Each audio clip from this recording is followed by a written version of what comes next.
Hey book girlies, I'm Sarah. Hey gamer guys, it's Ian. And you're listening to a pod of sass and sarcasm.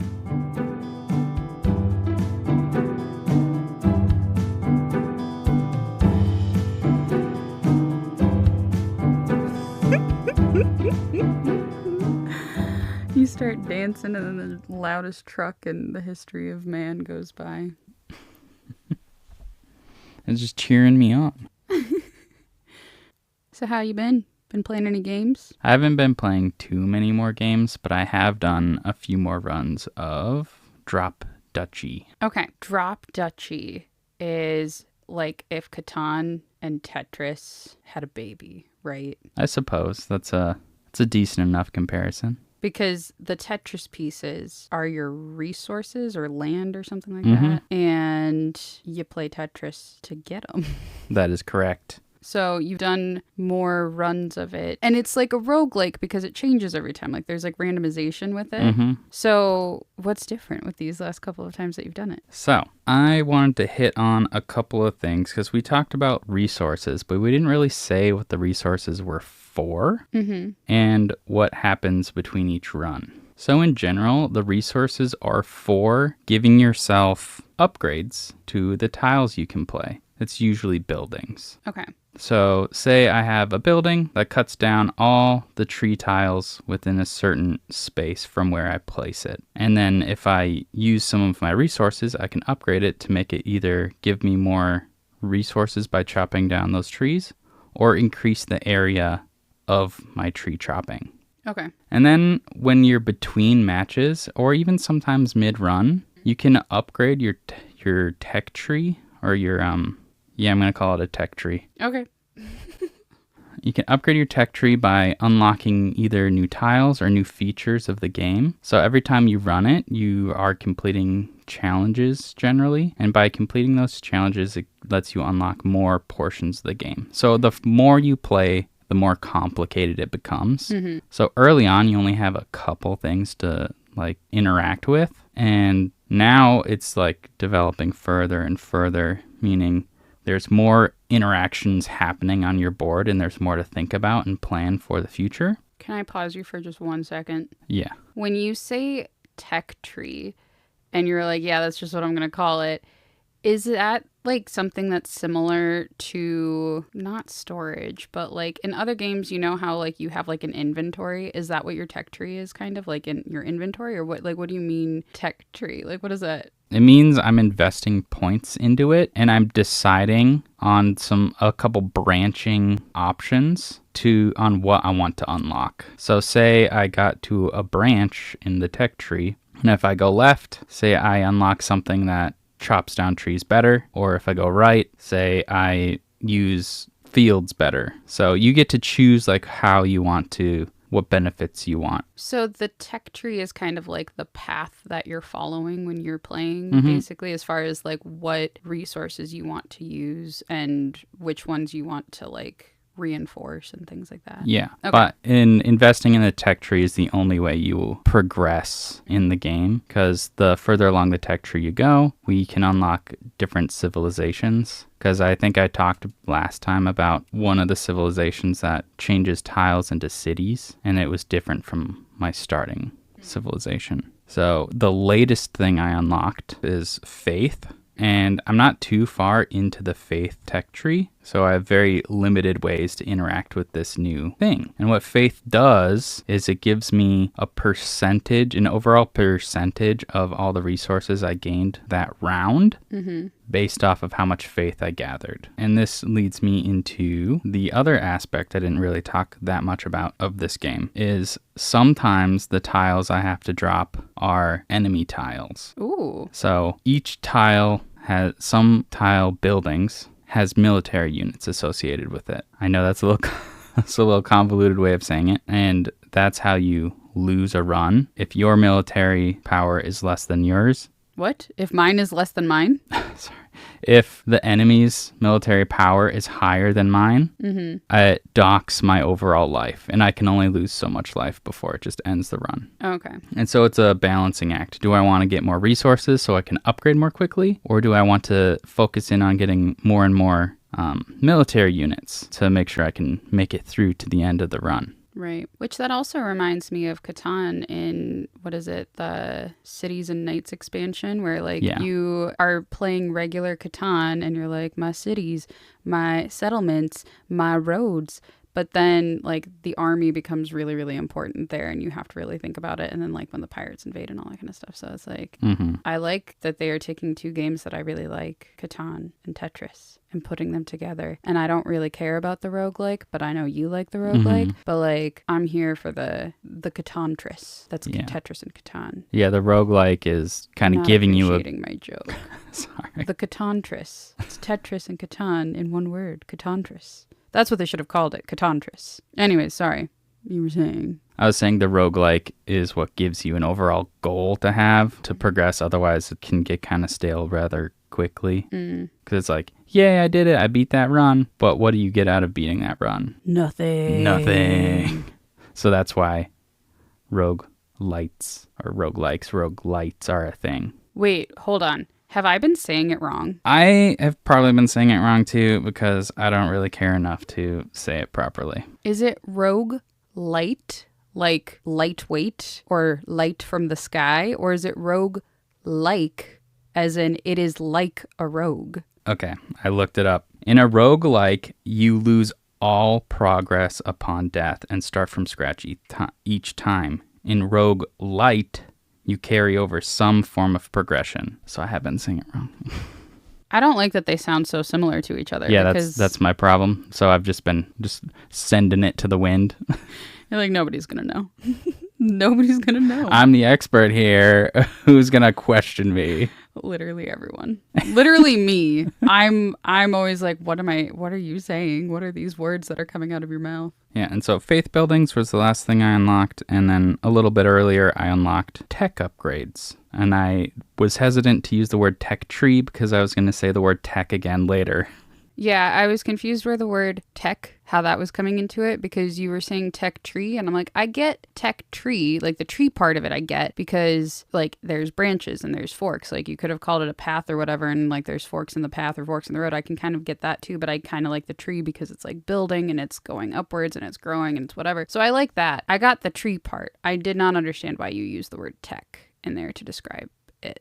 Yeah, because I was just used to that word and I was struggling to find a better word, so I just ran with it. Oh, okay. So what is this other tech that you're introducing? Tech is technology cards. And that's just another thing in your deck that you can upgrade on each run. And what they do is they either give you discounts or they affect how tiles are laid. And one of the ones that I rather like is every time it drops a forest tile, the first one gets automatically changed into a field. That's good. It depends on which civilization you're running. If you're running the one that likes using fields, then yeah, it's a good one. Cool. So that's just a little bit more about how that game operates. I haven't been doing too terribly much, but I wanted to at least say something. That's fine. You could have talked about a game that you've been watching, because I know you've been watching other people play video games if you really wanted to, and games that you're interested in. It doesn't have to be what you've been playing. Yeah, it's hard to recall. I'd have to actually write down notes if I wanted to bring up something from... What do you call what you just did? Bullet points. That's not notes. You, let me tell you, get so much into the semantics. Also, I noticed that you and I say the words pedantic and semantic a lot. And I'm like, do I know the difference between those words? I feel like the answer is no. And now I'm going to look them up. Semantics refers to the study or analysis of meaning of language, while pedantic describes someone excessively concerned with minor details, often to the point of being annoying. So semantics is usually what I'm probably talking about, but that's fine. But I'm being pedantic about my semantics. That's true. And you're just being an asshole. It's my favorite thing to be. Well, can I tell you more about the book? Yes, please tell me more about this book. So, quick recap. We are continuing Dreadful by Caitlin Rozakis. The story follows Gav, a dark wizard who lost his memories in the middle of an evil plot to summon an evil god. Upon realizing that he lost his memories, Gav quickly learned that he doesn't want to be evil, and he's been trying to be a little more good. He's also learned that appearances are deceiving, as he, his servants, his villagers, his goblins, and his captive princess are not always what they appear to be. Last time, Gav snuck into Zarkanar's room to steal a copy of the ritual that they're going to be performing the next night. And in finding this ritual, they find that there's not really a safe way to disrupt it, but if he does nothing, Elisha will die a horrible, stabbing death. Dun, dun, dun. So something I forgot to mention last time was that when they learned that the ritual entailed stabbing Elisha in the heart, and we know from a previous chapter that Gav used his one and only lozenge, I still don't like that that's how you say it, on Grrribeetle when the first of Artharno's heroes attacked. And I'm wondering how all of this is going to be playing out. Like, obviously, if he hadn't used the lozenge, he would still have it as an easy backup for this situation. Because really, when you think about it, like what happened when he used the lozenge on Grrribeetle, there had been a bird skull that had been launched at him and it embedded himself in his abdomen, and then he bit the lozenge, whatever, and the bird skull popped out of him and the hole was completely healed over. And so that would work perfectly. If you stab Elisha in the heart, you just take one of those and then the knife pops out, she's fine, everything's good, you know? So the fact that we don't have that anymore is really frustrating, obviously. Of course, that's going to be a frustration. But I am wondering why Gav was so convinced that he couldn't make another one. And I'm also wondering, with Elisha being this new wizard type, if she could make one. I don't know. That was just something that we failed to touch on last time, and I wanted to talk about it. But anyway, after visiting with Elisha and feeling quite defeated, Gav went to talk to Volevna to share what he found, and then he went to bed, trying to get some kind of sleep, because tomorrow's a big day. The next morning, Volevna tells Gav that he has a horde of heroes and good wizards out on the front lawn, basically. And when he goes up to the battlements, he finds Elisha, disguised as Ren, already monitoring the situation. And he's like, God damn it, get back in your cell. He's like, why are you out of your cell? How do you keep getting out? Oh, he's been leaving the door unlocked. So while they're up there discussing the situation, they are quickly joined by Zarkanar, who laughs at the good wizard's attempt to get rid of Zaxxus's dead dragon thing. Whatever, that's still there. Like, yeah, it just died in the field out there. Yep, and they just left it there. And so it's like there's these good wizards that are trying to get rid of it. And of course, Zarkanar notices how protective Gav is over his quote-unquote apprentice, which is dangerous for Gav to show that he cares about anybody. And when Zarkanar was going to incinerate the good wizards, Gav finally steps up and says, excuse me, Zarkanar, I thought that those were my heroes. You know, they're coming to attack me and my castle. Shouldn't I be the one to deal with them? Thank you very much. And Zarkanar's like, oh, that's going to be so funny. Go on. Take care of them, idiot. I have to remember the voice for Volevna as compared to Elisha because I don't want them to sound similar. That's fine. They can just sound similar. You seem to have a bit of a problem, Volevna informed him over breakfast. Gav had many problems, so he was going to need her to be a little more specific. Which one now? He asked, picking at the spread Orla had prepared. Volevna buttered a piece of toast delicately. Zaxxus and Zarkanar were nowhere to be seen. A small mercy. The rival camps of heroes besieging the castle. He'd not looked out the window when he woke up, unable to bear the harsh light of day. That had been a mistake, obviously. Add it to the pile. I'll deal with it after breakfast, he mumbled. He had no idea how he was going to deal with it, but an empty stomach wasn't going to help. Here, Volevna said, her face displaying a very obvious pity that Gav was not sure she actually felt. She held out a flask. What is it? He said, taking it dubiously. He took a whiff. The smell made his nose hairs curl. It'll wake you up, she said. Just how awake are we talking? He swirled it a little. That did not improve the smell.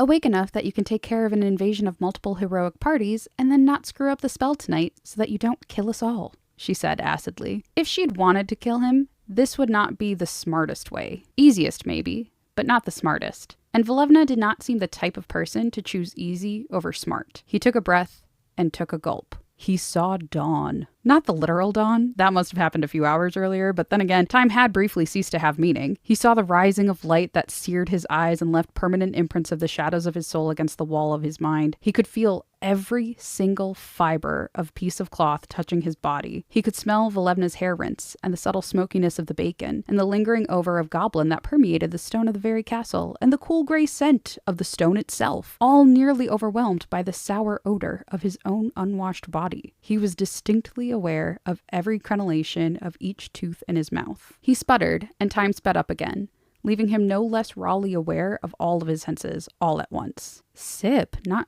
gulp, Volevna said, smiling. You could have told me that first, he gasped. This was more entertaining, she answered.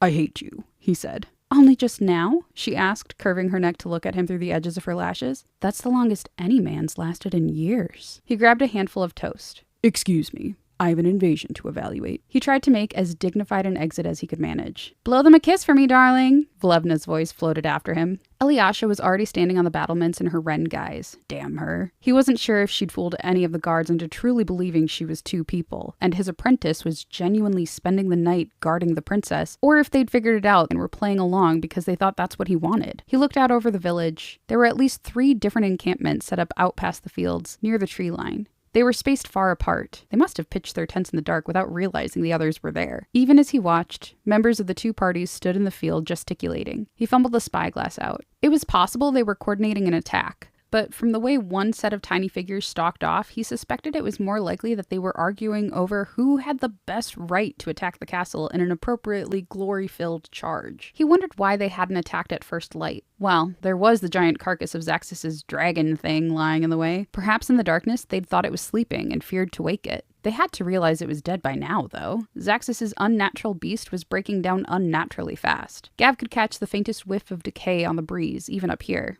The smarter ones will have infiltrated the village, I suppose, he said. Eliasha glanced at him out of the corner of her eye and quickly looked back down at the village with its brave bunting. How many have you seen so far? He prompted. Some, she admitted with reluctance. Hard to tell them from the tourists, he noted. But as he watched the fair starting up, it wasn't as hard as he'd thought. The heroes tried to make their assessing glances at the castle surreptitious. The tourists gawked frankly. Oh no, Eliasha breathed. He followed her gaze to watch one particularly suspicious bard who was taking an awfully long time to tune a lute not far from the castle walls. You know him, Gav said casually. The bard had the same glowing golden locks as Eliasha's glamour. He glanced at her. Her hands lay flat on the battlement, pressed against the stone so they couldn't clutch. Relative, he probed. Brother, maybe? They'll be massacred if they attack, won't they? She said, no question in her tone. If enough of them coordinate together, some might get through, he said. Although they don't seem interested in sharing the glory. Do you think they know about the other wizards? She finally asked. The ones in the village must. We had quite the display yesterday. The tourists will have told them everything, he said.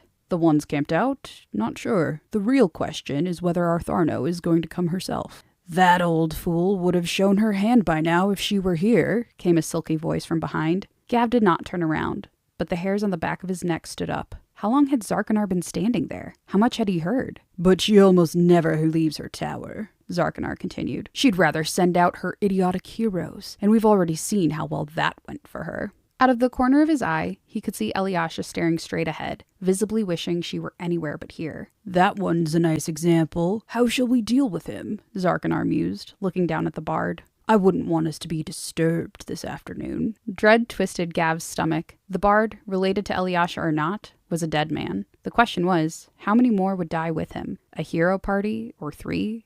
Part of the town? Zarkanar not only would not care about avoiding collateral damage, he would revel in it. Gav barely dared to breathe. He tried to keep from looking at Eliasha, not wanting to call attention to her. He mentally willed her to do the same, fade into the stonework. Let Zarkanar stay focused on the hero, and maybe she would survive. After all, he only needed Gav. His apprentice was extraneous. Surely she realized that. What are they doing out there? She asked, her tone artificially bright. Zarkanar looked away from the golden-haired young hero and up to where she pointed, near the dragon carcass. I suppose you're the little apprentice, then. Are you as weak as your master? Still, his attention had been caught by whatever was happening out in the fields. He traced an outline in the air, the light within twisted, and suddenly the image leapt into focus, a magnified image as clear as the spyglass. That Zarkanar could cast a scrying spell without components and with no visible preparation chilled Gav further. Several of the heroes were on their stomachs, crawling through the stubbled field as if they were sneaking up on the dragon. 2 wore mail, but the other 3 sported colorful robes of good wizards. That is, ones professing dedication to good rather than ones who were competent. Gav glanced at Zarkanar and then quickly away. The dark wizard seemed more amused than anything. The 3 good wizards fanned out, half circling the dragon's rump. Still half crouched, they started through a series of gestures in sync with each other. Thin lines of purple light sprung up between the 3, then plunged into the dirt beneath the behemoth. The lines would have converged immediately below the beast's center of mass. "Oh no," Gav said, suddenly recognizing the spell. "Oh, yes." Zarkanar threw his head back and laughed. "Wait, what?" Eliasha said. Gav reached out a futile hand as if he could stop them. The center wizard raised a glass ball filled with sparkles. He threw the ball down, smashed it into 1,000 shards. The dragon exploded.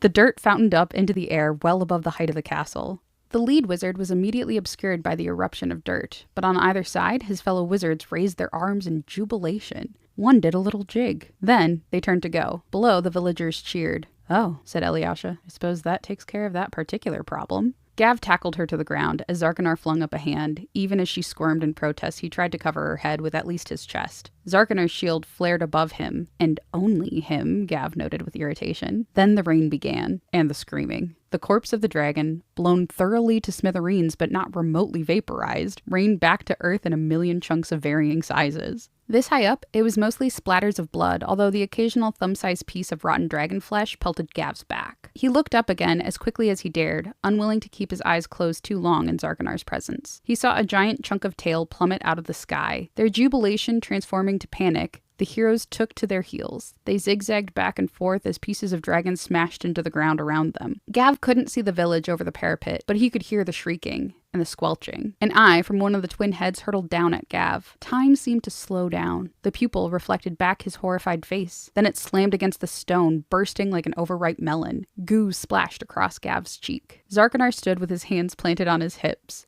a green shimmer above his head, deflecting the shower of decay. I don't know why I find that so funny. Just everyone's like, "Ah!" And he's like, idiots. Yeah.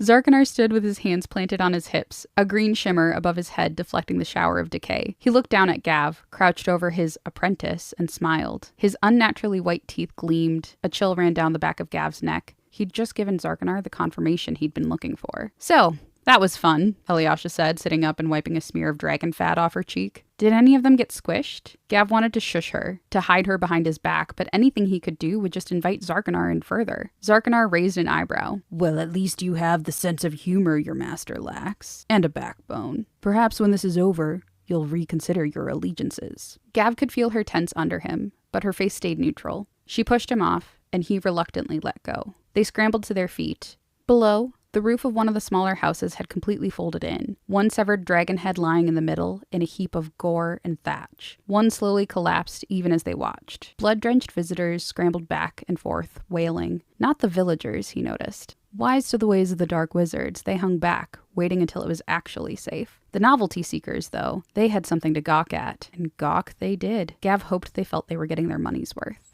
"That does set the tone nicely," Zarkanar said. "Now, to do something about the infiltrators." Eliasha made an involuntary noise in the back of her throat. "You don't approve, little apprentice?" Zarkanar stepped back and turned that sardonic smile on her.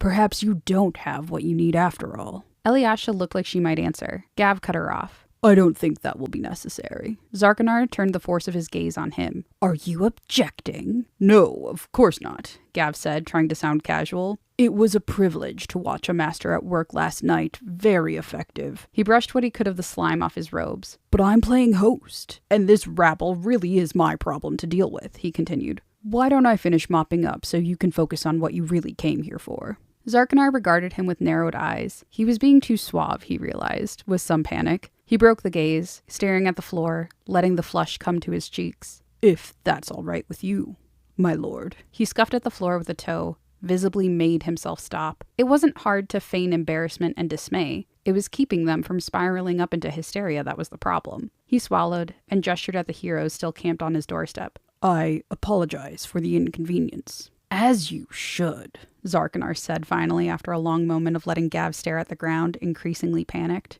"This disturbance is hardly acceptable." "Very well. Clean up your little mess while we..." He let the phrase "competent ones" hang unsaid. Begin preparations. Zarkanar swept his way back down the stairs. Eliash's knees buckled. Gav reached out to keep her from tumbling over the wall, and she snatched her arm back. Don't touch me, she snapped. He looked down instead, giving her privacy to pull herself back together. Was that as close as I thought? She finally said quietly. Probably closer, he said. She watched silently as the little figures below got out brooms and rakes and shovels and started to clear out the mess. It was quite efficient. Clearly, monster cleanup was yet another one of their routines. Someone hooked up a hand pump to the well and started to hose down the flagstones in the square. It looked like they were charging visitors for the privilege of getting hosed down. He mentally applauded Terwin. I thought you were a coward, she said. I am a coward. Then so am I. She shivered again. He's a lot scarier in person than I'd imagined. You, at least, thought fast enough to distract him, Gav replied. He should have done something differently at dinner. He still didn't know what, but he should have done something different. How can we stop someone like that? She tugged at the high neck of her tunic, fingering the collar it concealed. I don't know. Far out in the field, the unsquished heroes were gathered together, plotting something. He couldn't see the ones he'd noticed before in the town. They likely had retreated indoors in case of another sudden shower of monster viscera. It wasn't fair. The good guys had allies. But then, maybe so did he. None of them were allies Gavrax would have recognized, but then again, none of them would have been likely to cooperate with Gavrax. Maybe someone else does. I found this chapter interesting for a few reasons. First, I am glad that Eliasha is seeing that being a good person isn't as easy as she seem to believe in all of her preachings to Gav. And it's especially hard to stand up to somebody that is clearly more powerful than you, even when you fully disagree with them and you feel like you've got like this righteousness. Zarkanar is a scary guy. And so standing up to him is not easy. And so like she, I hope, is eating her words or eating her hat or whatever the expression is about how she was like being so mean to Gav. And I was getting so annoyed with it, being like, you're not doing enough. You could be doing more. And it's like, but he's trying.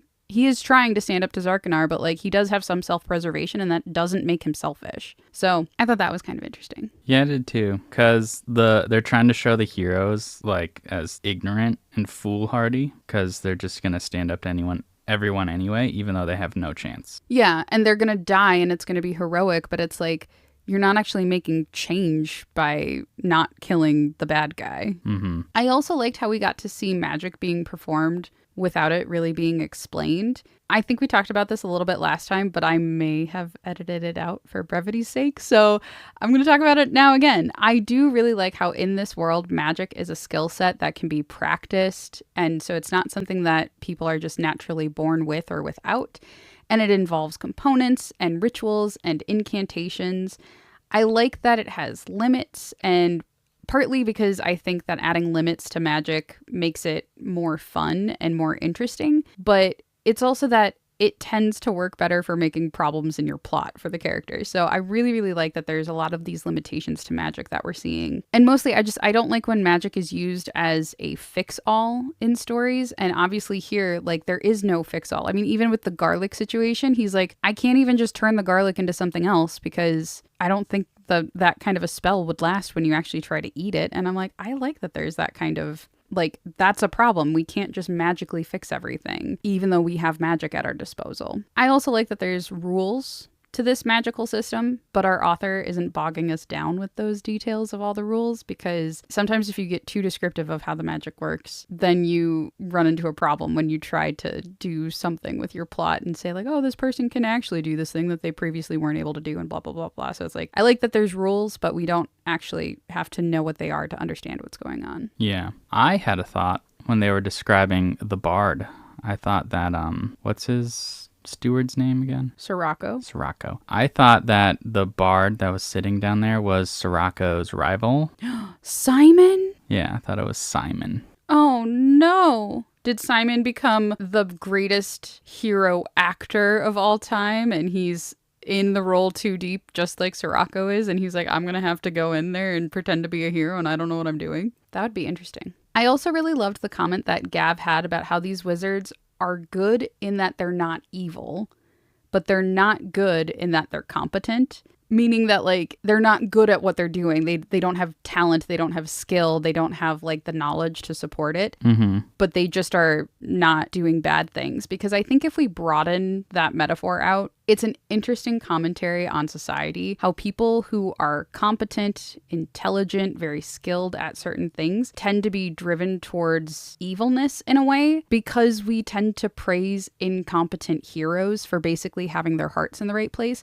Because really think about this for a second. If what those supposedly good wizards did was done by literally anybody else, it would be awful. Like, what they actually did is awful. Can you, like, think about it for a second? There's this dead dragon. They did this spell to get rid of it. Sure, their hearts are in the right place. But the way that they went about it literally just blew it up, and they didn't vaporize it. So it just rained down these chunks of dragon, and that's disgusting. And literally, if Gav did that, it would be seen as, like, an attack. But also, I feel like if Gav tried to get rid of that dragon, he would have not done that because he's competent, because he knows that that's a stupid idea. That's why him and Zarkanar were both like, oh. Oh, yeah, like he was like, oh no, and Zarkanar's like, this is so fucking funny. He's like, they're so stupid.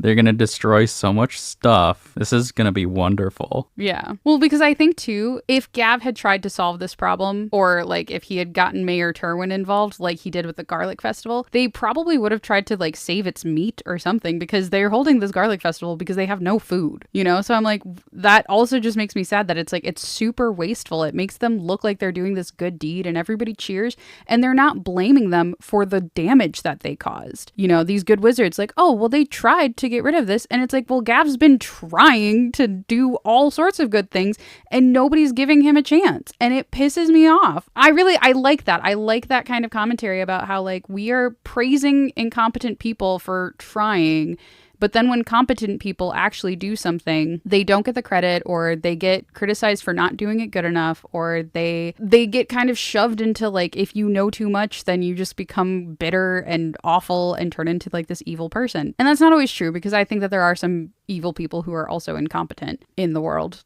But I just think that's such an interesting commentary. I'm also curious if Zarkanar was actually fooled by Eliasha's Wren guys, or if he's still several steps ahead of all of them. I'm still trying to figure out if Zarkanar is actually this big, bad, horrible person, or if he just appears to be that way. I mean, obviously, he's incinerated a couple of people and has not seemed to care, but how do we know that that person is actually dead and not just, like, transported somewhere else? Like, he seems very powerful and magical, so it's kind of one of those things where I'm like, maybe he just, like, the transport is uncomfortable, and so then people scream, but he's actually not. No, I think they're dead. I don't know. I want him to be redeemed somehow. I don't know why. There were some things that I took out of the scene for, again, the sake of brevity, where Zarkanar had basically been poking at Gav and Eliasha until he got the reaction he was looking for. He was like, maybe I'll give you a front row seat to the next incineration kind of thing. Or like, maybe Eliasha, I'll let you handle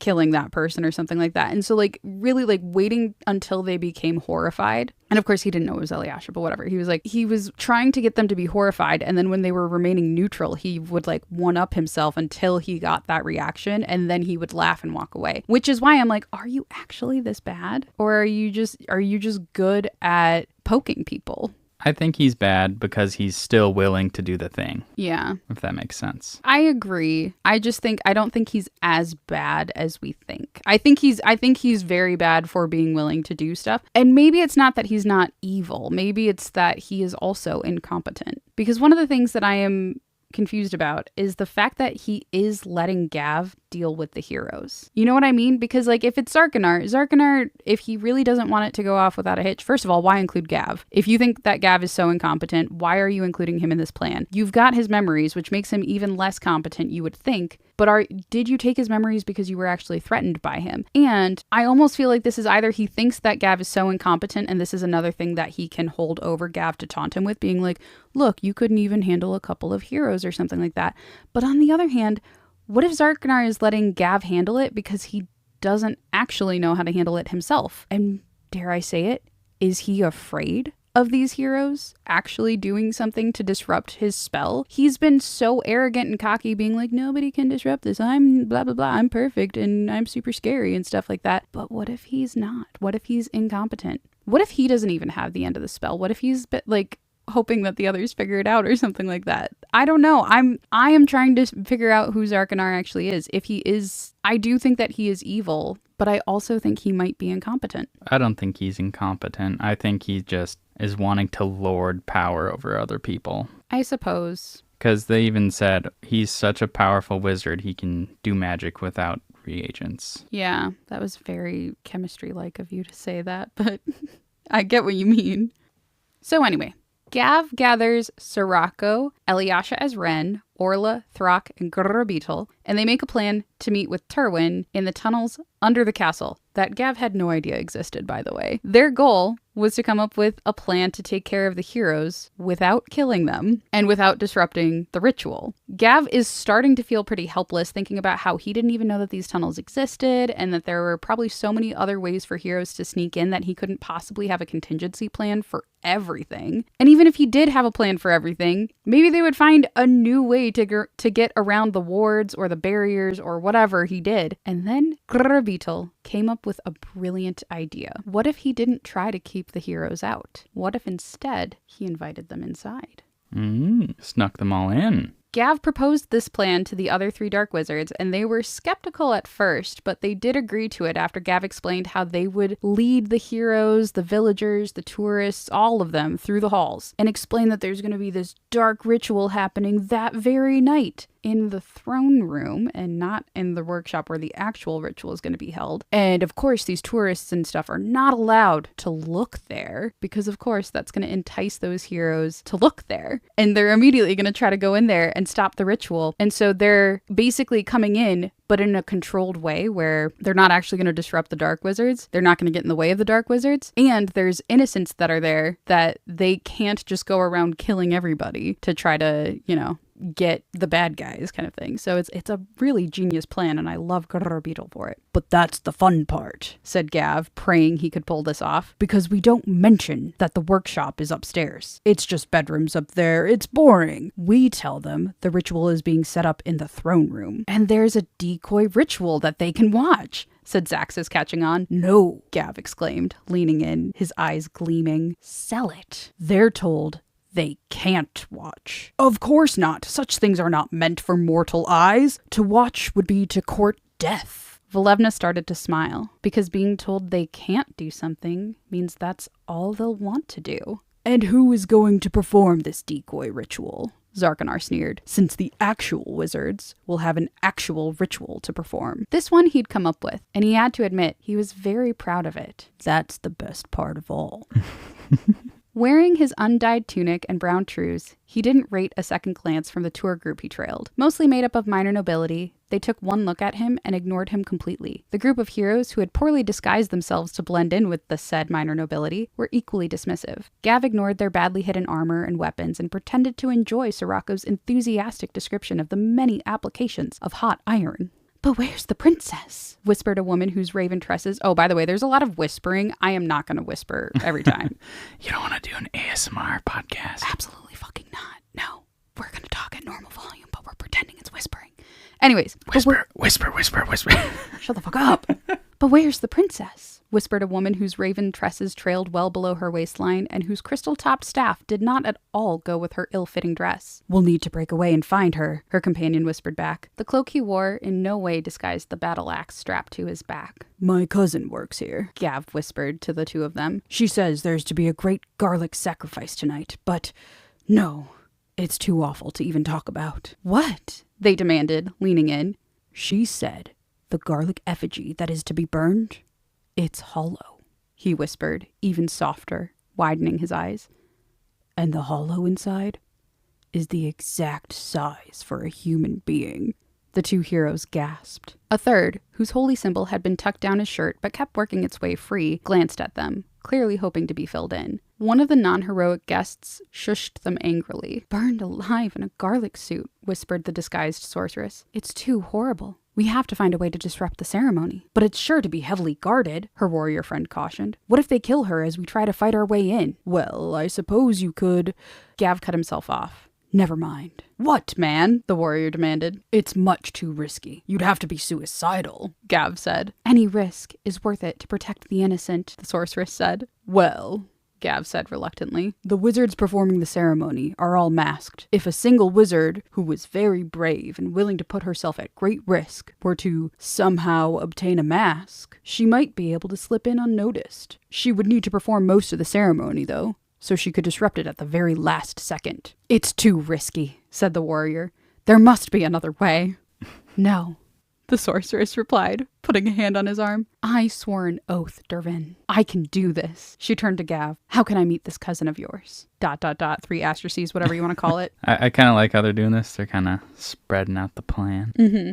Oh, we can't go into the throne room, Terwin announced as she led her group down the hall. They're preparing for the great ritual tonight. In fact, I must ask that you move as silently as you can as we go past. If the wizards realize we're here, there's no telling what horrible fate will befall us all. What can you tell us of this ritual? Demanded a red-haired giant of a man whose bare skin did little to... Why did I make him sound so pipsqueaky? Because it's funny. Okay, I'll keep it. What can you tell us of this ritual? Demanded a red-haired giant of a man whose bare skin did little to hide the fact that he wore nothing beyond a fur loincloth, fern-lined boots, and a set of twin swords belt... Fuck me. Belted to his loincloth. What can you tell us of this ritual? Demanded a red-haired giant of a man whose bare skin did little to hide the fact that he wore nothing beyond a fur loincloth, fur-lined boots, and a set of twin sword belts crisscrossing his chest. The ritual itself is deeply secret, cautioned Terwin. So secret, the wizards participating do not even know each other's names. In fact, they will all be wearing masks. Gav watched the barbarian and his nearly skeletal companion dressed in all black exchange a significant look, and smiled. ... Frog soup? Chicken livers on a stick? Dormice on a stick? Weasels on a stick? Cockatrice? Or gingerbread men? Orla offered. They had pushed the banquet table up against the wall of the great hall, and it overflowed with bounty, each dish with a neatly handwritten price tag set next to it. Cockatrice? Whispered another would-be hero who would not even bother to hide her bright silver armor. It's just a chicken sewn onto the back half of a piglet, her friend scoffed. He was slim and moved like an assassin. Maybe this is all fake. We can hear the princess crying from the village when the wind is right. Gav confided. Fuck. I'm sorry, I can't keep a straight face with some of this. It's too funny.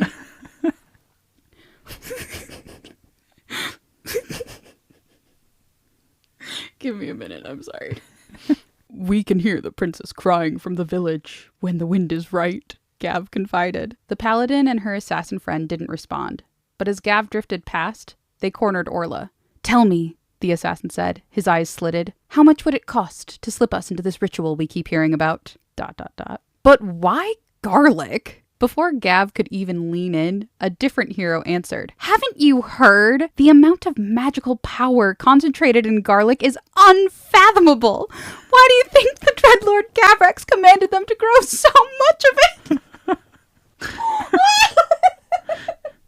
It's all coming full circle, baby. It's full circle. I might have to read that again because I don't think I said that straight, but oh my god, that's so funny.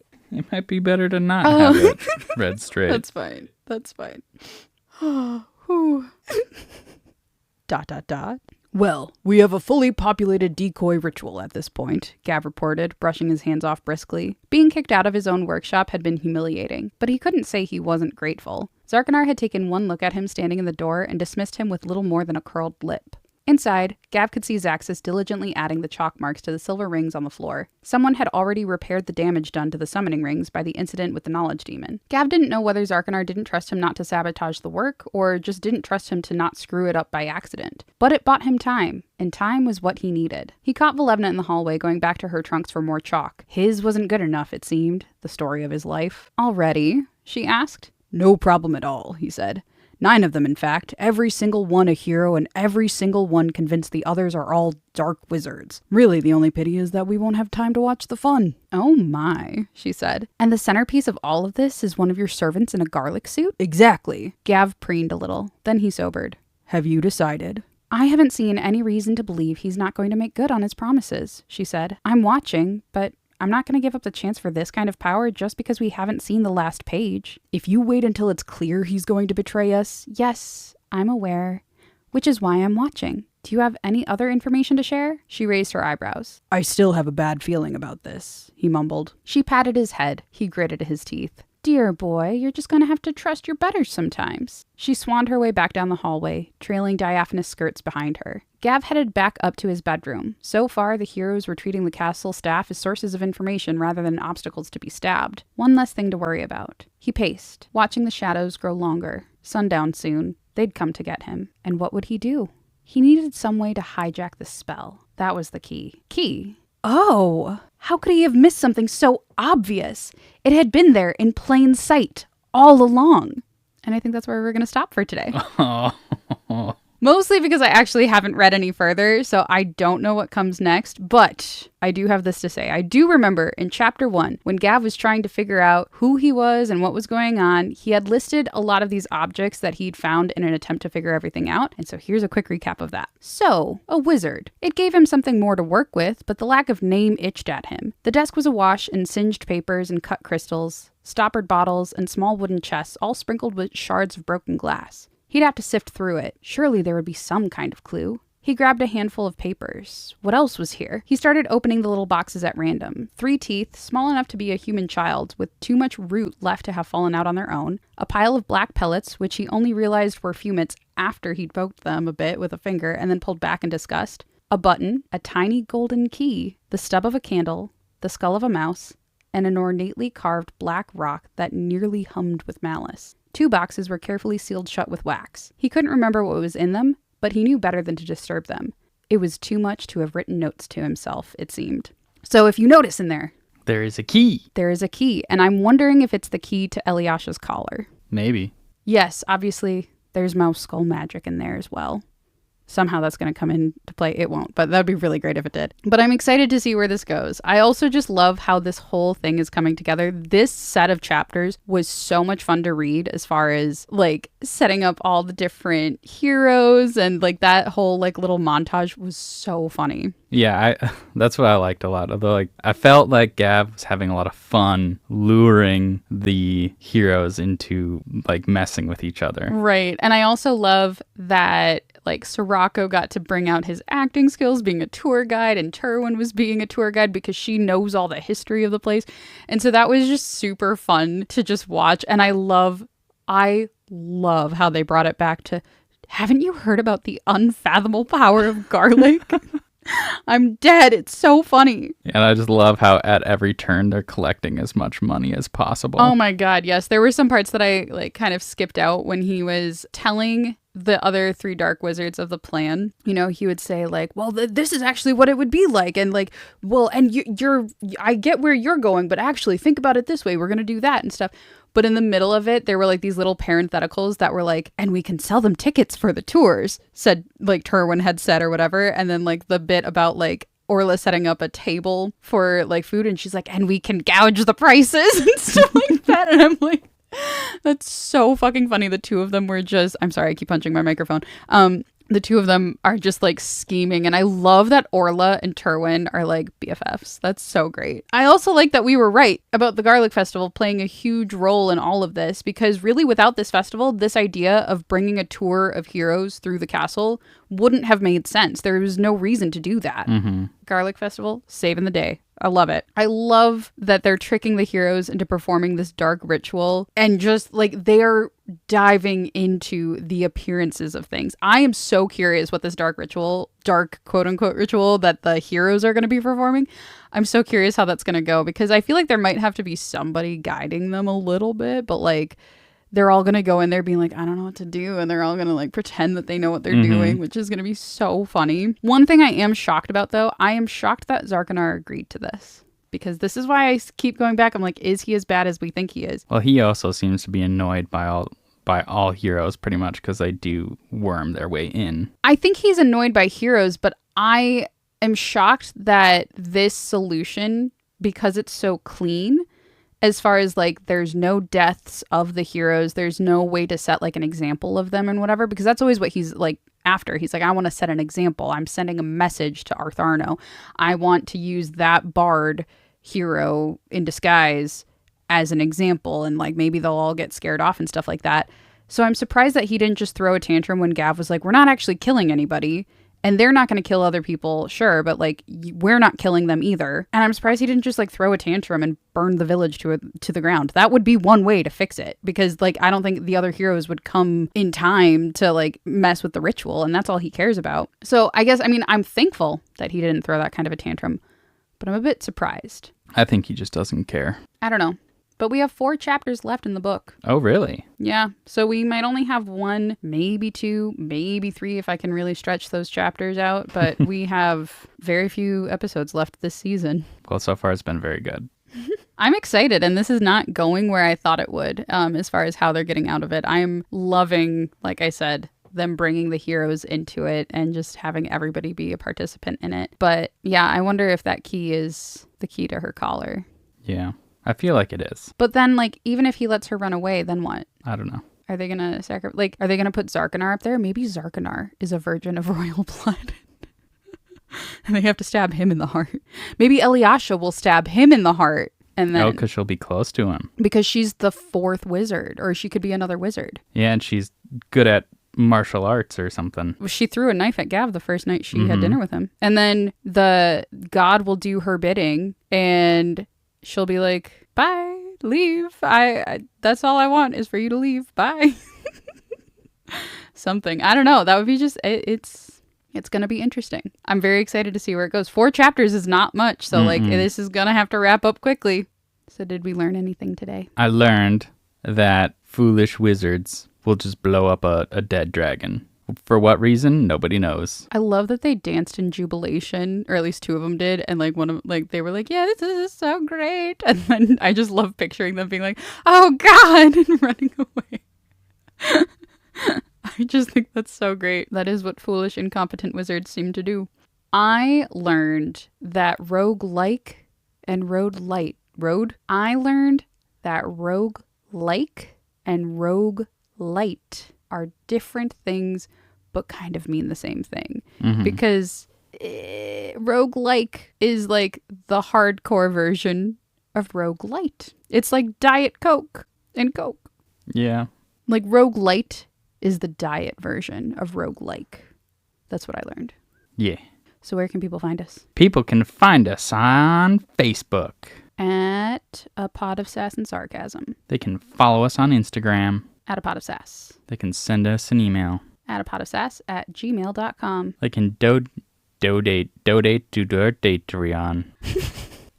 They can donate to our Patreon. Patreon.com/A Pot of Sass and Sarcasm. You can listen to new episodes Saturdays wherever you find podcasts. And please don't forget to rate, review, and share. Thank you for listening. Yes, we truly, truly appreciate everyone for listening. And we hope you keep listening. And we hope you stay sassy.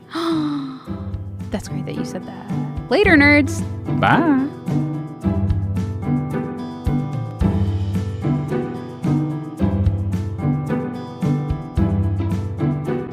One of the non-heroic guests, shush.